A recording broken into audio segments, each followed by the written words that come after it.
C'est un monde à part et mal connu. Vu de l'extérieur, c'est un territoire compliqué et hermétique. C'est l'univers de travail de Thierry Boutsen, pilote de l'écurie de Formule 1 Williams-Renault-Elf, et professionnel parfaitement à l'aise dans ce cadre où l'exploit est routine et l'impossible quotidien. Lucidité, calme, organisation et sang-froid, autant de qualités qui permettent à Thierry Boutsen d'exercer un métier à haut risque. Sa profession, ce n'est pas seulement 2 heures de Grand Prix tous les 15 jours. C'est un métier qui remplit une vie. Boutsen, qui passe 120 jours par an dans sa monoplace, travaille avec acharnement pendant ses séances d'essais privés. Les essais privés, en fait, c'est ce qui est le plus important. Ça sert à mettre la voiture au point. Et le résultat de ces essais privés, on le voit lors des week-ends de course, parce que là, on a vraiment très peu de temps pour régler la voiture, pour faire du développement. Régler une voiture de Formule 1, c'est illimité, comme disons que c'est presque inexplicable. On arrive avec une sorte de package comme ça, une voiture telle qu'elle a été dessinée, et on doit essayer d'y apporter les réglages qui font qu'elle est le mieux adaptée au circuit. On doit régler les appuis aérodynamiques, on doit régler la tension des barres anti-roulis, la dureté des ressorts, les amortisseurs. Il y a une infinité de solutions dans tous ces réglages qui fait que tel ressort fonctionne bien avec tel amortisseur, mais pas tellement bien avec telle barre anti-roulis et encore moins bien avec tel aileron. On doit essayer de combiner tout ça pour trouver la meilleure solution sur chacun des circuits sur lesquels on va rouler. Thierry sait que l'art du réglage n'est pas un exercice solitaire. Une des relations qui est le plus importante dans le sport automobile, c'est d'avoir une bonne relation entre pilote et ingénieur. Parce que le pilote doit expliquer la façon dont la voiture se comporte et l'ingénieur doit transformer ça en réglage mécanique sur la voiture. Donc une bonne explication de la part du pilote est très très importante. Est-ce qu'il faut être un expert en mécanique soi-même ?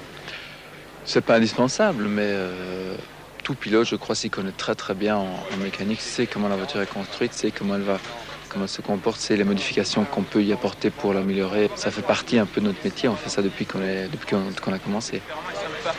Il n'y a pas d'édition. Oui. Je mets ça très souvent, si tu veux. Ça peut se faire, d'accord. On est en discussion permanente. C'est bien ça, moi je n'arrête pas d'y penser. Je crois que pour tous les pilotes c'est un peu pareil. Même quand on est chez soi, quand on est au restaurant, quand on est dans un avion, on pense à la voiture, on pense à ce qu'on a fait comme réglage, on pense à ce qu'on pourrait améliorer, on pense à toutes ces petites choses qui ne fonctionnent pas bien et qu'on voudrait améliorer le plus vite possible pour être le plus compétitif possible. Le problème c'est qu'on est en compétition tout le temps. Et que chaque tour que l'on fait, que ce soit lors des essais privés, que ce soit lors des essais officiels, pendant la course, chaque tour que l'on fait, on se bat contre toute une série de gens qui font exactement la même chose que nous. Ces gens sont à la fois des collègues et des concurrents. Ce sont des professionnels qui, comme Mansell, Prost ou Senna, ont chacun leur style, leur méthode, leur motivation et leur façon de travailler.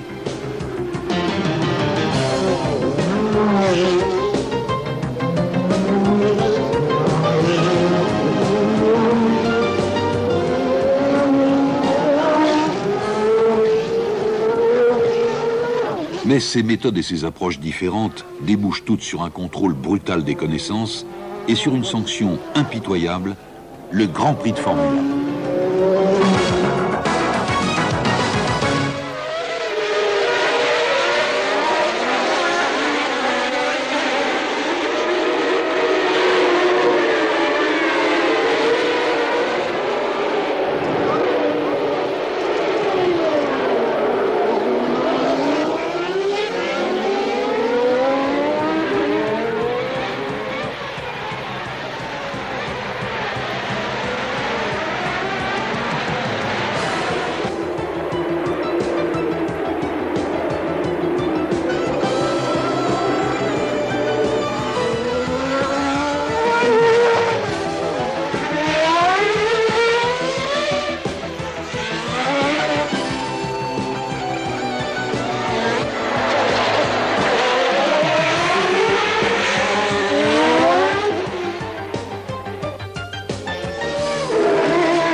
Dans votre métier, un dimanche de course est un paroxysme.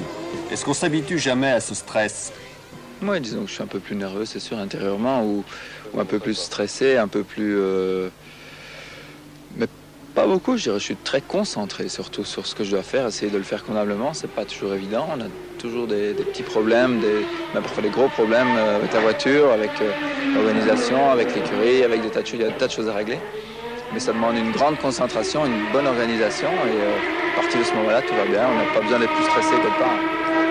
Et ce que j'essaie toujours de faire, c'est de me reposer ou d'un peu relaxer convenablement avant la course, même un peu dormir parfois. J'arrive à dormir pendant une demi-heure, 3/4 d'heure, dans les 2 heures qui précèdent la course. Puis j'aime bien préparer mon casque convenablement, les visières, les survisières, tout ça, juste avant la course. Donc ça fait partie un peu du rite de l'avant-course, mais c'est un peu... Donc, tout le monde fait ça, c'est une chose qui doit être faite. Et j'aime bien le faire juste avant la course, comme ça je suis certain que ça a été bien fait et que je n'aurai pas de problème à ce niveau-là. Quand on monte dans la voiture, on est agressif parce qu'on doit la conduire à la limite tout le temps. Et si on ne conduit pas une voiture à la limite, ça veut dire qu'on n'est pas concentré, qu'on ne fait pas bien son boulot et on sera directement dépassé par les événements. La voiture ira plus vite que nous. Pour dominer la voiture, il faut être très agressif. Justement, cette agressivité que vous devez retrouver régulièrement comme un boxeur qui monte sur un ring, elle ne finit pas par vous faire perdre votre calme de professionnel jusqu'à ignorer un drapeau noir d'arrêt immédiat en plein Grand Prix? Le problème, c'est qu'il n'y a personne qui arrivera à prouver si Mansell a vu le drapeau noir ou pas. Moi, il ne me viendrait pas du tout à l'idée de faire un tour supplémentaire si j'avais vu le drapeau noir. Je vois le drapeau noir, je m'arrête tout de suite. Je crois que c'est la mentalité de tous les pilotes est la même. Je dirais, ils prétendent ne pas l'avoir vu. Je ne sais pas ce qui s'est passé dans sa tête, je ne sais pas s'il l'a vu ou pas. Mais en ce qui me concerne, je vois inconcevable qu'un pilote roule en ayant reçu le drapeau noir. À partir du moment où on se bat avec un concurrent, je ne vois pas mon panneau pendant 10 tours, pendant 15 tours. Ça arrive très souvent. Ça fait partie des faits de course. Bon, on est concentré sur ce qu'on fait devant soi. Ce qui se passe sur les côtés, on ne s'en soucie pas parce qu'on a d'autres choses à faire dans la voiture ou dans la course. Thierry Boutsen a une éthique de la course. Il a 32 ans, un diplôme d'ingénieur et l'expérience de 7 saisons de Formule 1. Ce n'est pas un fou ni un timide. C'est un type intelligent qui parle 5 langues et qui a construit sa carrière de façon méthodique, rigoureuse et patiente chez Arrows, Benetton et enfin Williams-Renault-Elf. Boutsen est un professionnel qui possède un pilotage juste, efficace et très très rapide. La qualité première de Thierry Boutsen comme pilote? C'est sûrement sa vitesse. Il a un talent, je dirais, très naturel, ce qui donne l'impression qu'il va aller très vite, sans difficulté.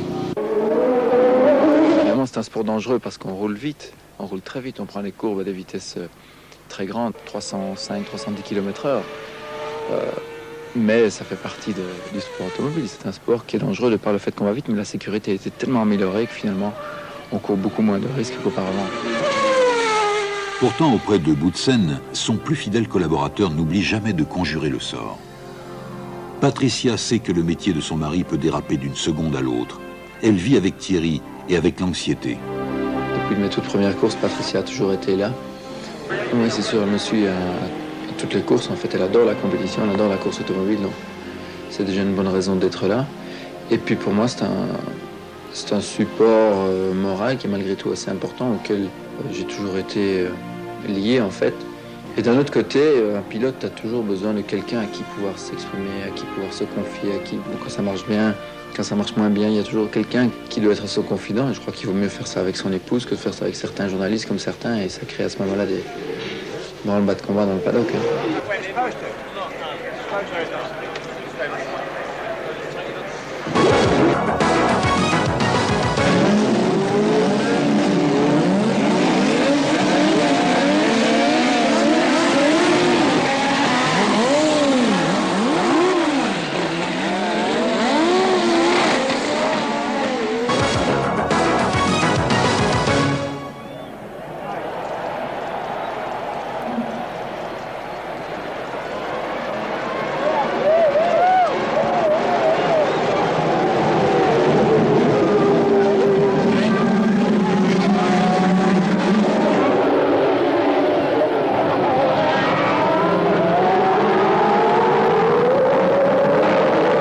Tous les 15 jours, pendant 8 mois, le professionnel du volant a rendez-vous sur une grille de départ. 16 fois par an, il pointe à l'horloge du danger dans l'usine de la haute performance. Aux 4 coins du monde, de Rio à Monaco et du Canada à Suzuka, Boutsen fait sa tournée de l'exploit.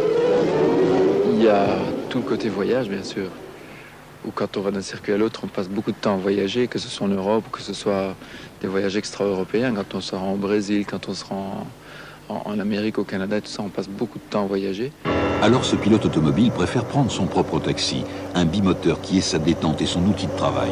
Oui, c'est vrai que c'est un outil de travail parce que je l'emploie, je dirais en moyenne 4 fois par semaine.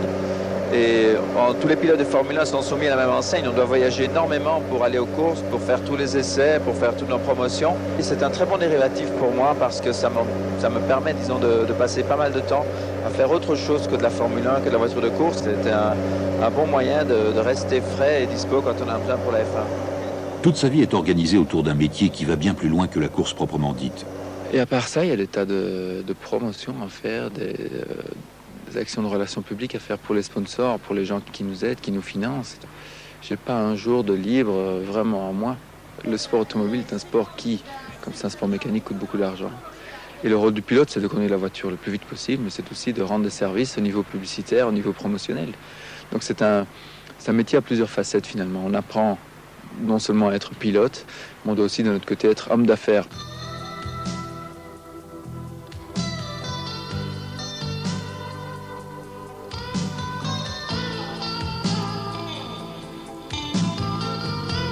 Pour réussir cette vie complète et ce métier total qui réclame autant de qualité de pilote que d'homme d'affaires, il faut être en forme.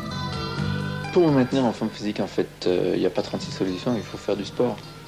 Et le seul sport qui est facile à faire partout où on va dans tous nos déplacements, c'est faire du footing. En fait. C'est pas ce qui me plaît le plus de faire, mais c'est un sport qui est facilement faisable partout. Et je fais entre 10 et 15 km tous les jours.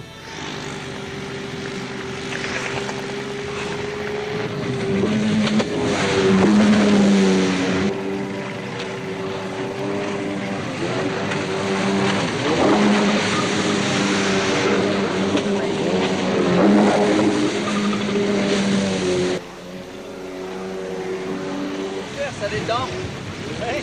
Et puis on dépense un peu d'énergie aussi, on se met en pleine forme, ça fait bouger tous les muscles du corps. C'est un sport très très chouette.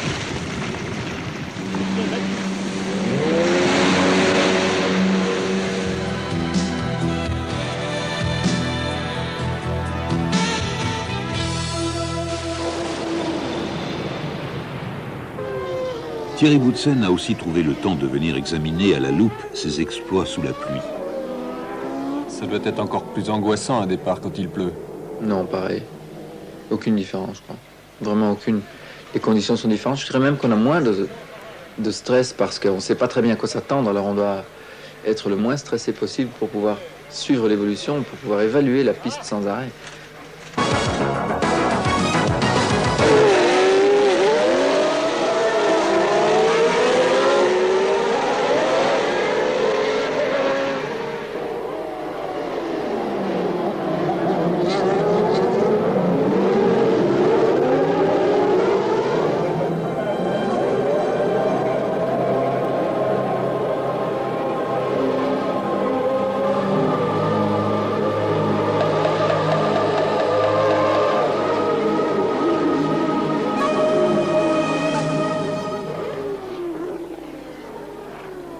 Conduire sous la pluie fait que les conditions changent sans arrêt.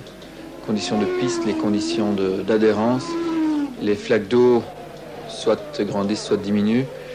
Il faut tout le temps être très très vigilant à ce qui se passe. Faire bien attention où on met les roues pour ne pas se tromper, pas mettre les roues dans une flaque d'eau parce que ça peut nous envoyer en tête à queue, ça peut nous envoyer tout droit. La sortie de route est là à tout moment, chaque freinage, chaque accélération, chaque virage. Faire bien attention. Ça demande une concentration énorme et les conditions changent tout le temps. C'est ça qui est le plus difficile en fait, à s'adapter tout le temps, adapter son rythme en fonction des circonstances et en fonction des autres concurrents également. Et pour doubler alors, c'est quasiment impossible. Mais il faut profiter des virages pour sortir un peu du spray. Quand une voiture qui vous précède rentre dans la courbe, automatiquement vous sortez du spray, vous voyez un peu où elle se situe, vous voyez quel genre de trajectoire il a pris. Et il faut à ce moment-là faire une espèce de tactique pour essayer de dépasser la personne qui se trouve dehors. C'est pas toujours évident, mais il faut pouvoir profiter et un peu anticiper ce que ce gars-là va faire. Mais quand on voit très peu, c'est très difficile, d'autant plus qu'on sait difficilement se rapprocher très très près de la voiture qui précède. Vu que plus on s'approche, moins on voit et il y a un moment où ça devient dangereux, il faut lever le pied, il faut freiner. On se repère au bruit pour savoir quand le pilote devant freine, quand on ne le voit pas bien, quand on le voit vraiment à peine.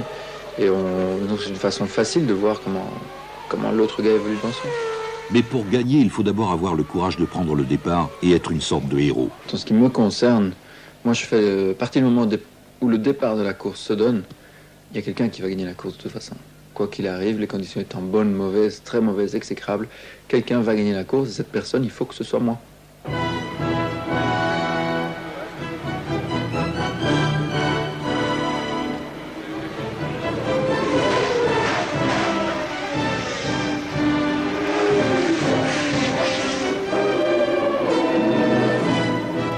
Dans ce métier d'exception, il arrive un moment où tout prend son sens. C'est Boutsen qui passe en tête sous le drapeau, mais c'est toute une équipe qui gagne. Les ingénieurs de Renault Elf, Patricia son épouse, la technologie française, les techniciens de Williams.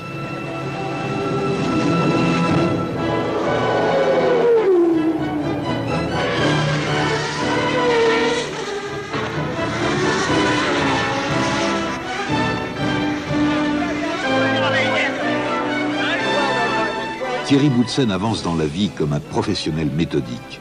Pourtant, quand le déluge transforme la piste en enfer, c'est un formidable champion qui gagne.